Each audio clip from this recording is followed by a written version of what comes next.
Hello everyone, welcome back to my channel. मी रुद्राणी ओसीएमच्या आणखीन एका न्यू व्हिडिओमध्ये तुमच्या सगळ्यांचं स्वागत करते.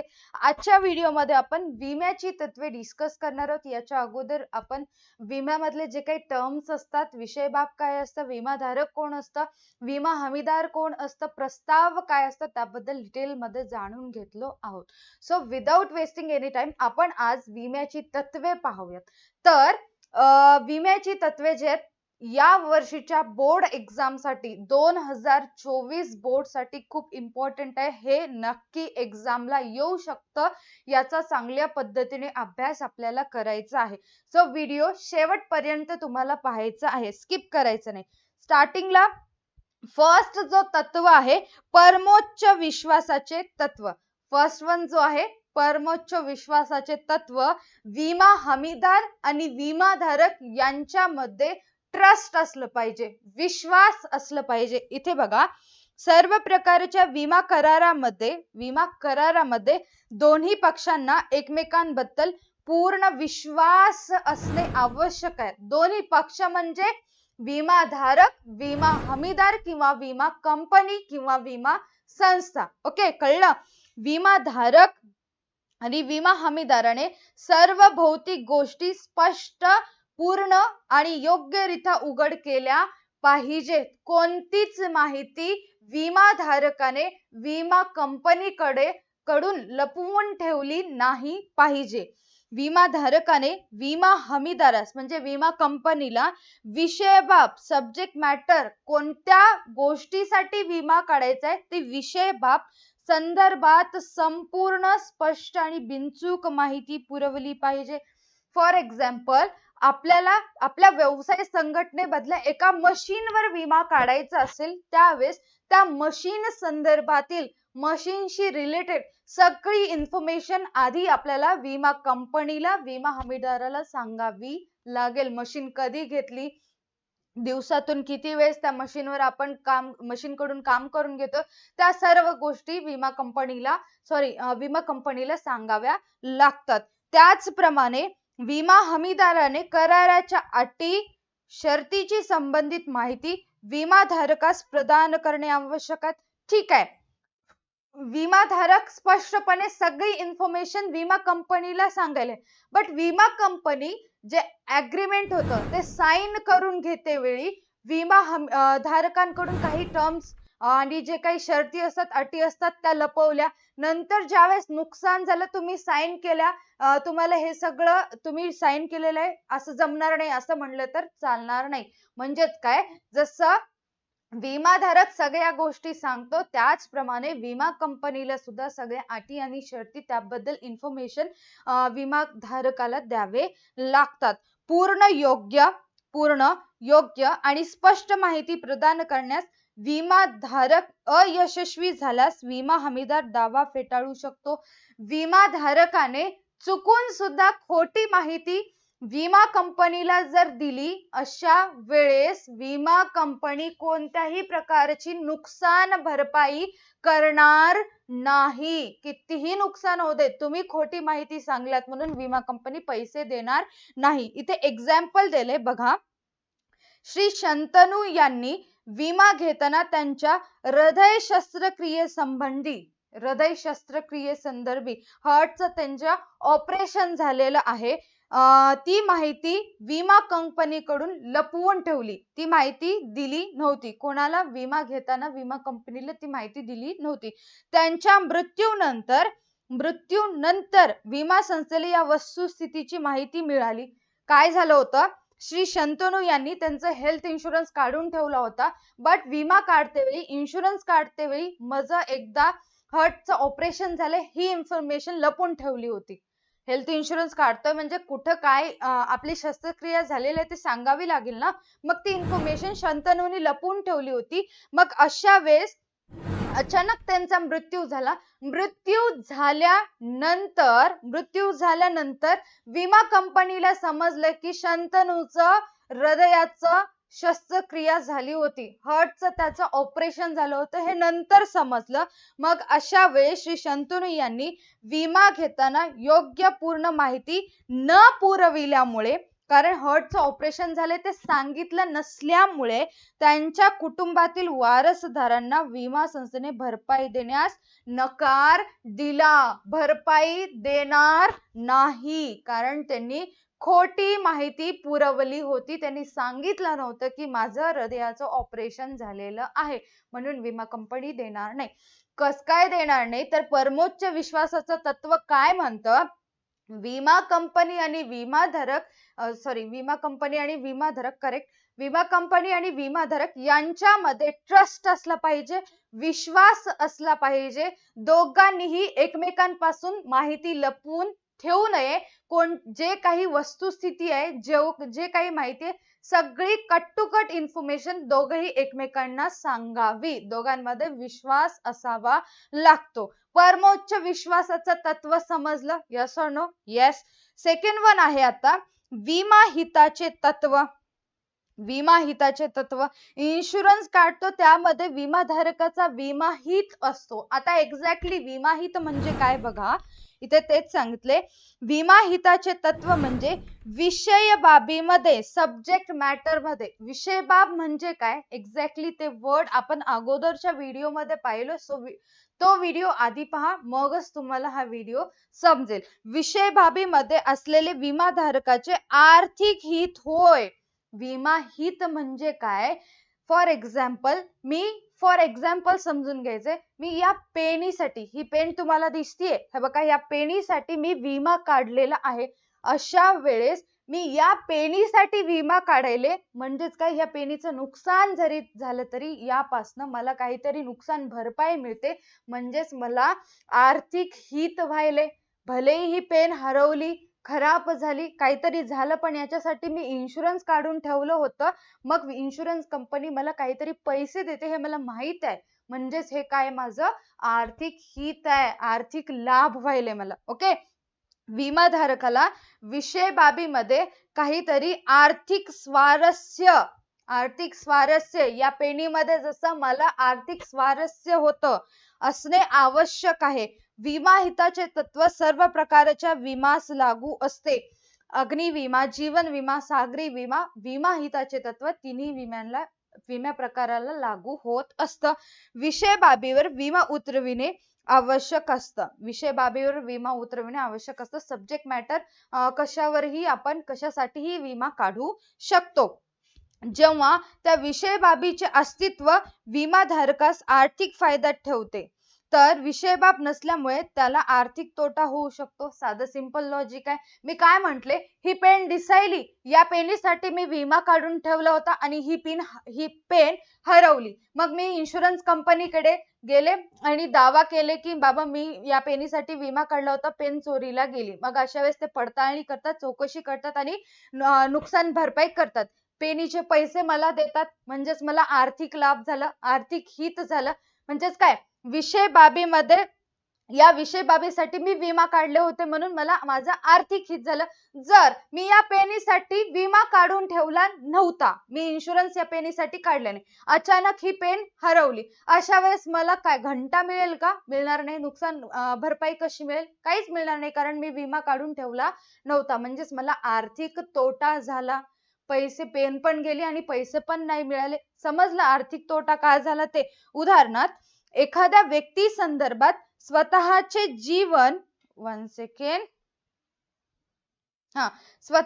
जीवन किंवा मालमत्ता हे विमाहित असते.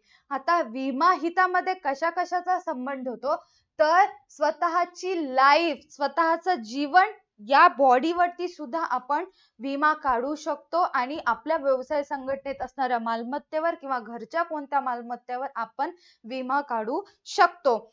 विमाहित कुठे गेलं? व्यावसायिकाला त्याच्या मालमत्तेत आणि संपत्तीमध्ये विमाहित असते. व्यावसायिकाला काय असतं? त्याच्या मालमत्तेत आणि संपत्तीमध्ये विमाहित असते. असं का म्हटलेलं आहे? कारण त्याने त्याच्या मालमत्तेसाठी आणि त्याच्या संपत्तीसाठी विमा काढलेला असतो, म्हणून त्याला त्याच्यामध्ये विमाहित दिसत असतो. विमाहित दुसरं तिसरं काहीही नसून विमाहित म्हणजे ज्या गोष्टीसाठी आपण विमा काढलो, भविष्यामध्ये ती गोष्ट हरवली, जळली, आग लागली, खराब झाली, चोरीला गेली, काहीही झालं असेल, त्यापासून काही ना काही पैसे नुकसान भरपाई आपल्याला मिळत असते. म्हणजेच विमा हितापासून आर्थिक लाभ होत असतो. विमाधारकाचं आर्थिक हित त्यामध्ये असतं. जीवन विम्यामध्ये जीवन ही विमा हिताची बाब आहे. जीवन विमा जेव्हा आयुर्विमा किंवा काय म्हणतात जीवन विम्याला लाईफ इन्शुरन्स काढलं जातं त्यावेळेस त्याच्यामधलं विषय बाब काय असतं, स्वतःचं जीवन असतं. विमा हित हे जीवन विमा घेताना अस्तित्वात असणे आवश्यक आहे. विमा हित हे जीवन विमा घेताना अस्तित्वात असणे आवश्यक आहे. म्हणजेच काय, विमा हित हे जीवन विमा घेताना अस्तित्वात असणे आवश्यक असते. म्हणजेच की जोपर्यंत फॉर एक्झाम्पल आपण जीवन विमा घेतलो आणि तो व्यक्ती अचानक त्याचा मृत्यू झाला, मग त्याला विमा हित कसं काय मिळणार? पैसे वारसदाराला मिळणार आहेत, त्याच्या ऑन बिहाफ दुसऱ्याला मिळणार आहेत. मग अशा वेळेस जीवन विम्यामध्ये काय असतं, विमा हित हे जीवन विमा घेताना अस्तित्वात असणे आवश्यक असतं. म्हणजे जो व्यक्ती लाईफ इन्शुरन्स काढलेला तो व्यक्ती स्वतः जिवंत असणं गरजेचं असतं. अग्नी आणि सागरी विम्यामध्ये विमा घेतेवेळी आणि तोटा होण्याच्या वेळी विमाहित अस्तित्वात असणे आवश्यक असतं. विमाहित असणे अस्तित्वात असणे आवश्यक असतं. त्या गोष्टीसाठी आपण इन्शुरन्स काढलेलं असतं, म्हणून अस्तित्वात असणं गरजेचं असतं. सेकंड पॉइंट समजलं. विमाहित म्हणजे काय असतं? सब्जेक्ट मॅटर, विषय बाबीमध्ये विमाधारकाला त्याचे आर्थिक हित मिळत असते, त्याला काहीतरी नुकसान भरपाई मिळत असते. फक्त इमॅजिन करा, जर त्याने त्या गोष्टीसाठी विमा काढून ठेवला नव्हता आणि ती गोष्ट अचानक चोरीला गेली, एकतर ते चोरीला वस्तू गेली पण त्याच्यापासून काहीही पैसे आपल्याला मिळणार नाहीत, कारण आपण इन्शुरन्स काढून ठेवलं नव्हतं. जर त्याच वस्तूसाठी आपण इन्शुरन्स काढून ठेवलं, भलेही ती वस्तू चोरीला गेली, विमा कंपनीकडे गेलो, विमा कंपनी नुकसान भरपाई करून देत असते. म्हणजेच की विमाहित आर्थिक हित लपलेलं असतं. थर्ड वन आहे नुकसान भरपाईचे तत्व. थर्ड वन काय आहे? नुकसान भरपाईचे तत्व. नुकसान कमी करण्याचे तत्व आणि नुकसान भरपाईचे तत्व दोन सिमिलर वाटतात, बट दोन्हीमध्ये डिफरन्स आहे. नीट समजून घ्या. नुकसान भरपाई म्हणजे विमाधारकाला अनिश्चित घटना घडण्यापूर्वी तो ताबडतोब ज्या परिस्थितीमध्ये होता त्याच आर्थिक स्थितीत ठेवण्याची हमी होय. फॉर एक्झाम्पल एखाद्याचा बिझनेस होता, नीट आहे का, एखाद्याचा बिझनेस होता आणि तो त्याच्या व्यवसायाच्या सगळ्या मालमत्तेसाठी, मशीन्स असो दुसरे कोणतीही मालमत्ता असतो, त्या सर्व मालमत्तेसाठी इन्शुरन्स काढून ठेवला होता. बट अचानक आग लागली आणि त्याची सगळी मालमत्ता जळाली. मग अशा वेळेस त्याने इन्शुरन्स कंपनीकडे गेला, इन्शुरन्स कंपनीकडे दावा केला, मागणी केली, इन्शुरन्स कंपनीने चौकशी केली आणि नुकसान भरपाई करून दिली. म्हणजेच काय, तो आधी ज्या स्थितीत होता परत त्याच स्थितीत आणण्याची हमी विमा कंपनी देत असते. नीट ऐका, परत एकदा तेच एक्झाम्पल रिपीट करते. एखाद्याचा बिझनेस होता म्हणले, आधीची स्थिती एकदम राईट चालू होता, बिझनेस होता, अचानक आग लागली, बट त्याने आधीच त्या सर्व गोष्टींसाठी विमा काढून ठेवला होता, म्हणून नंतर आग जरी लागली, आगीमुळे सगळं राख जरी झालं, तरी पण विमा कंपनी नुकसान भरपाई करून देणार आहे. त्या बिझनेसमॅनला माहित असतं, ज्याचा व्यवसाय आहे त्या व्यावसायिकाला माहित असतं, म्हणून आधीची जी परिस्थिती होती त्याच परिस्थितीमध्ये आणून देण्याची हमी विमा कंपनी देत असते, पैसे देत असते. म्हणजे सगळे नुकसान भरपाई कंप्लीट करत असते, सगळी नुकसान भरपाई देत असते. ठीक आहे.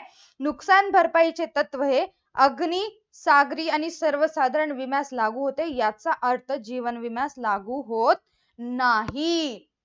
कस काय जीवन विम्यास लागू होत नाही?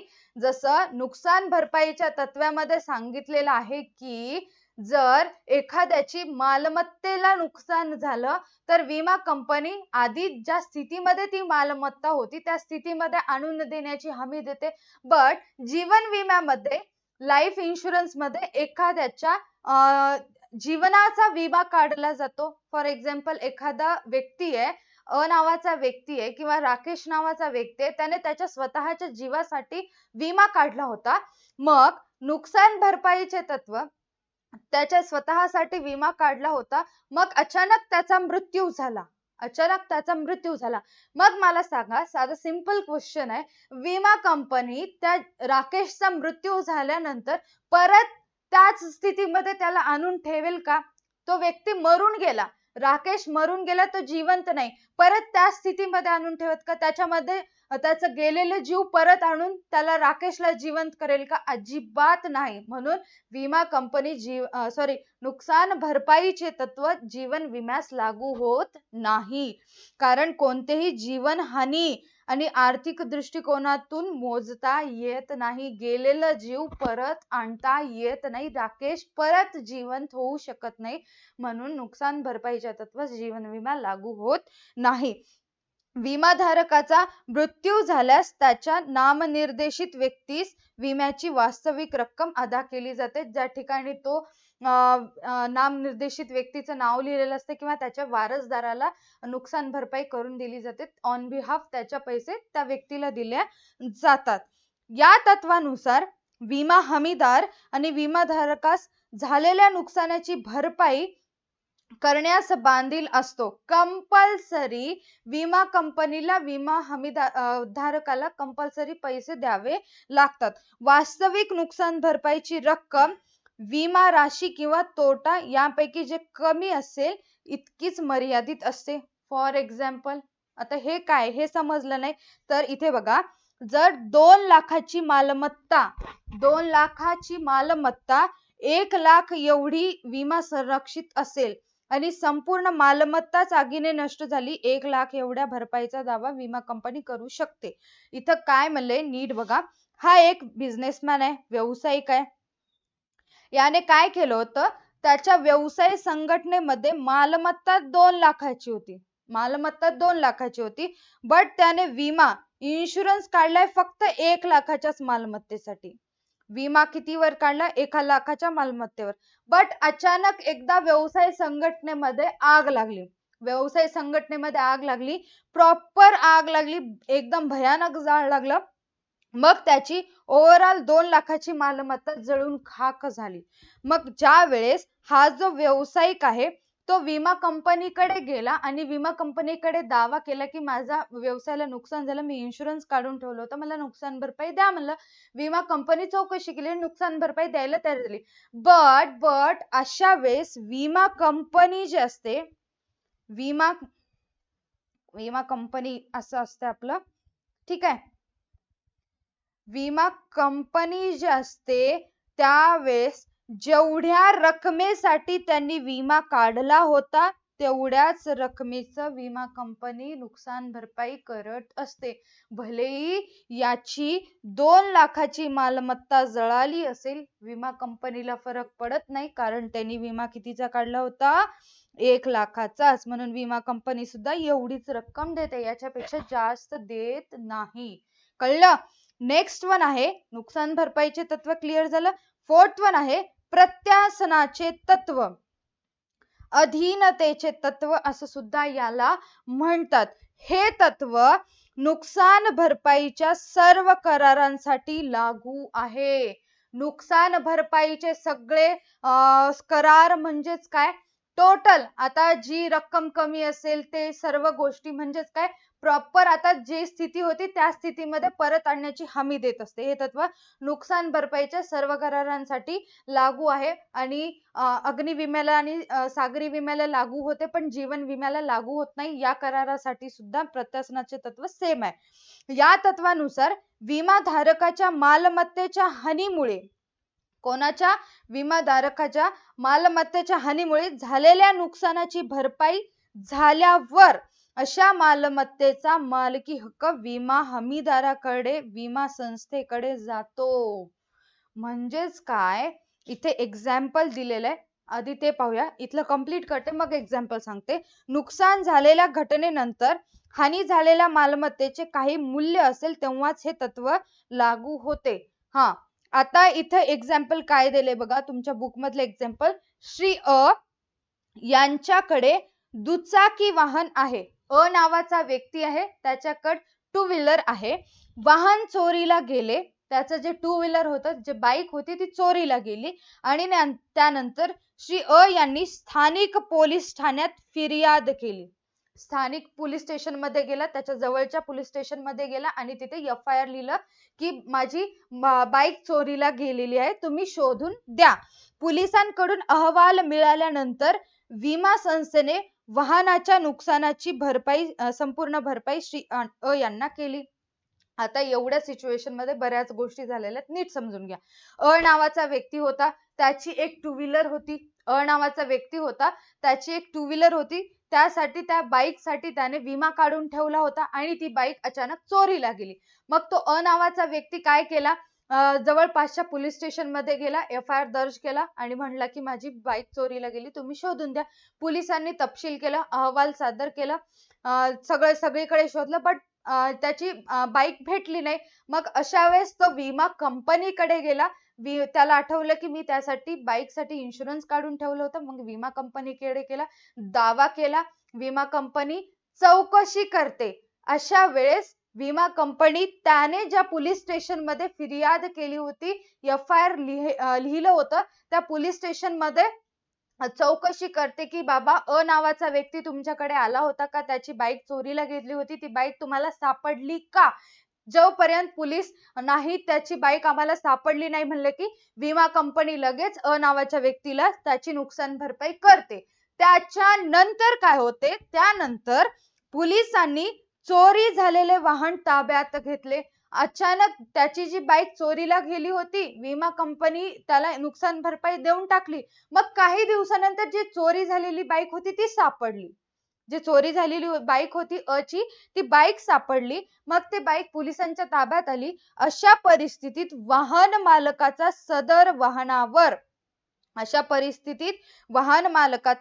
वाहनावर कोणताही अधिकार दावा नाही. तर आता विमा कंपनी मोकळी झाली, नावाच्या व्यक्तीला नुकसान भरपाई दिली. काही दिवसानंतर चोरीला झालेली बाईक सापडली. मग ती बाईक आता विमा कंपनीची होईल. विमा कंपनी ती बाईक भंगारमध्ये विकू दे, रिपेअर करून स्वतः वापरू दे, फरक पडत नाही. चा त्याच्यावर काहीही अधिकार राहणार नाही. का राहणार नाही, तर ऑलरेडी नुकसान भरपाई विमा कंपनी देऊन टाकली. बघा इथे कारण अधिकार दावा राहणार नाही. कारण काय असेल, वाहन मालकीचे हक्क विमा संस्थेकडे हस्तांतरित झाले आहे. नुकसान भरपाई दिल्यामुळे बाईकचे जेवढं काही इन्शुरन्स काढलं होतं ते सगळं इन्शुरन्स त्याला आधीच दिलेलं आहे. विमा हमीदारास सदर वाहन विक्री करण्याचा अथवा भंगारात देण्याचा सर्व हक्क आहे. जे विमा कंपनी आहे ते घेतलेली बाईक भंगारमध्ये विकू दे, रिपेअर करून स्वतः वापरू दे, आता काहीच फरक पडत नाही. कारण ते ऑलरेडी त्याच्यावर काहीच अधिकार नाही. प्रत्यासनाचे तत्व, अधीनतेचे तत्व समजलं. 5th वन आहे योगदानाचे तत्व. नीट लक्ष देऊन ऐका जे काही सांगायले. डाऊट असेल तर कंपल्सरी तुम्ही कमेंट सेक्शन मध्ये कमेंट करू शकता. कारण हा जो विम्याचे तत्व आहे ते अतिशय इम्पॉर्टंट आहेत परीक्षेच्या दृष्टिकोनातून. ओके, 5th वन आहे योगदानाचे तत्व. इथे काय सांगितले बघा, हे तत्व नुकसान भरपाईच्या सर्व करारांसाठी लागू आहे. जसं प्रत्यासनाचे तत्व नुकसान भरपाईच्या सर्व करारांसाठी लागू आहे, त्याचप्रमाणे योगदानाचे तत्व सुद्धा लागू आहे. जेथे विमाधारकाने एका विषय बाबीसाठी एकापेक्षा अधिक विमा घेतलेला आहे. विषय बाब एकच. बघा इथं बघा आता विषय बाब काय घेऊया आपण, चीज बाईक घेऊया.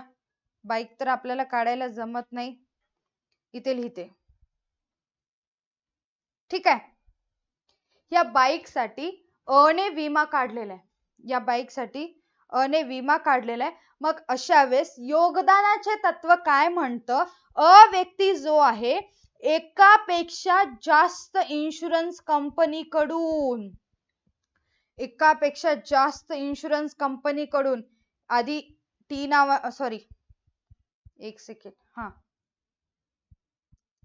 आधी ए नावाच्या इन्शुरन्स कंपनीकडून त्याच बाईक साठी विमा काढला. नंतर बी नावाच्या, नंतर सी नावाच्या इन्शुरन्स कंपनीकडून त्या बाईकसाठी विमा काढला, याला योगदानाचे तत्व म्हणतात.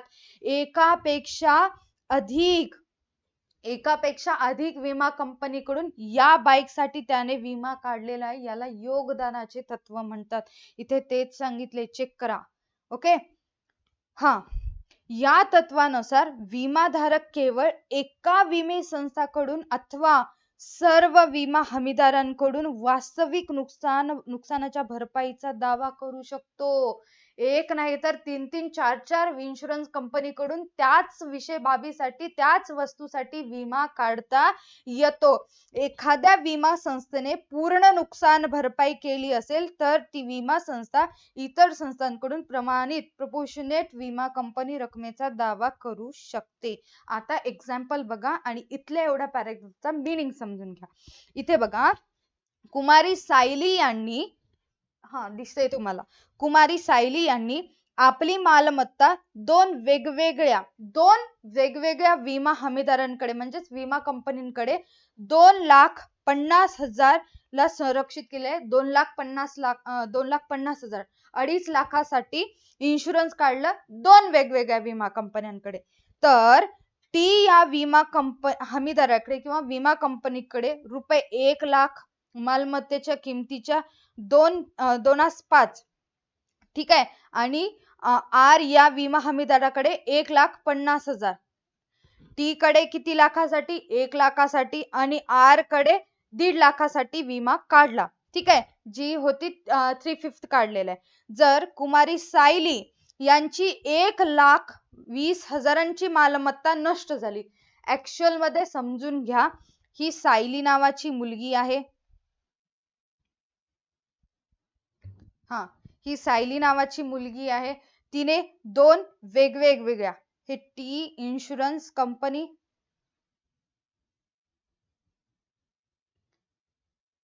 आणि ही होती आर इन्शुरन्स कंपनी.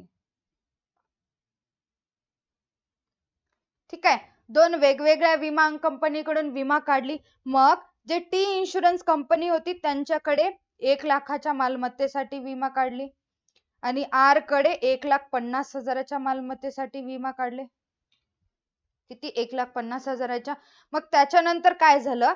1,50,000, बट तिचं जे नुकसान आहे ते नुकसान फक्त आणि फक्त 1,20,000च झालं. नुकसान किती? 1,20,000च झालं. मग अशा वेळेस काय केल्या जातं? आता योगदानाचं तत्व काय म्हणतं?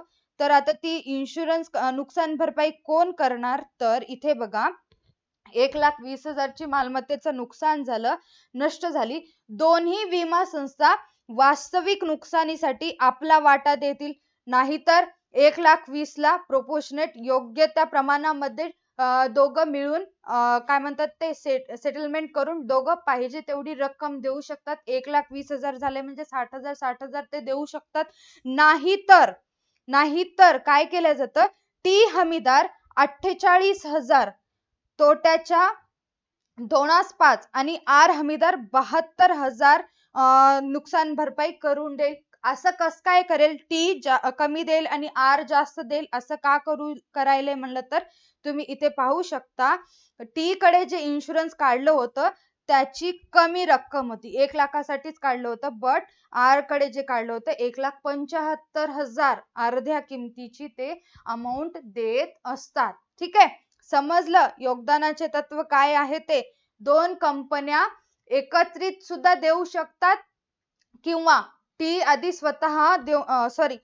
आधी स्वतः देऊन टाकते आणि टी कडून ती रक्कम वसूल करत असते, असं सुद्धा करू शकतात. नाही तर दोघेही स्वतः योग्य त्या प्रोपोर्शनेट गुणोत्तरानुसार ते त्यांचं नुकसान भरपाई करू शकतात. सिक्स्थ वन आहे आता बघा, नुकसान कमी करण्याचे तत्व. आधी पाहिलं ते नुकसान भरपाईचं होतं, आताच आहे नुकसान कमी करण्याचं तत्व. अनिश्चित घटनेच्या बाबतीत विमाधारकाने मालमत्तेचे नुकसान कमी करण्यासाठी नेहमी प्रयत्न करणे आवश्यक आहे.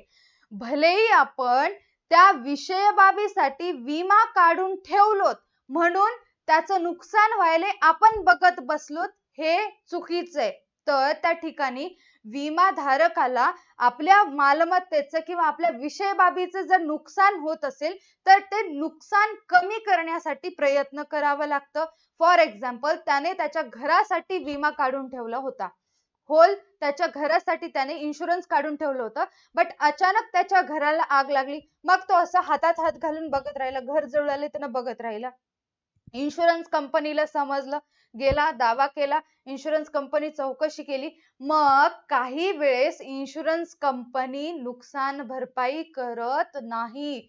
कधी कधी अजिबात नुकसान भरपाई करून देत नाही. नाहीतर खूप कमी नुकसान भरपाई करते. झालं नुकसान, हातावर हात धरून बसल्यानंतर नुकसान झालं.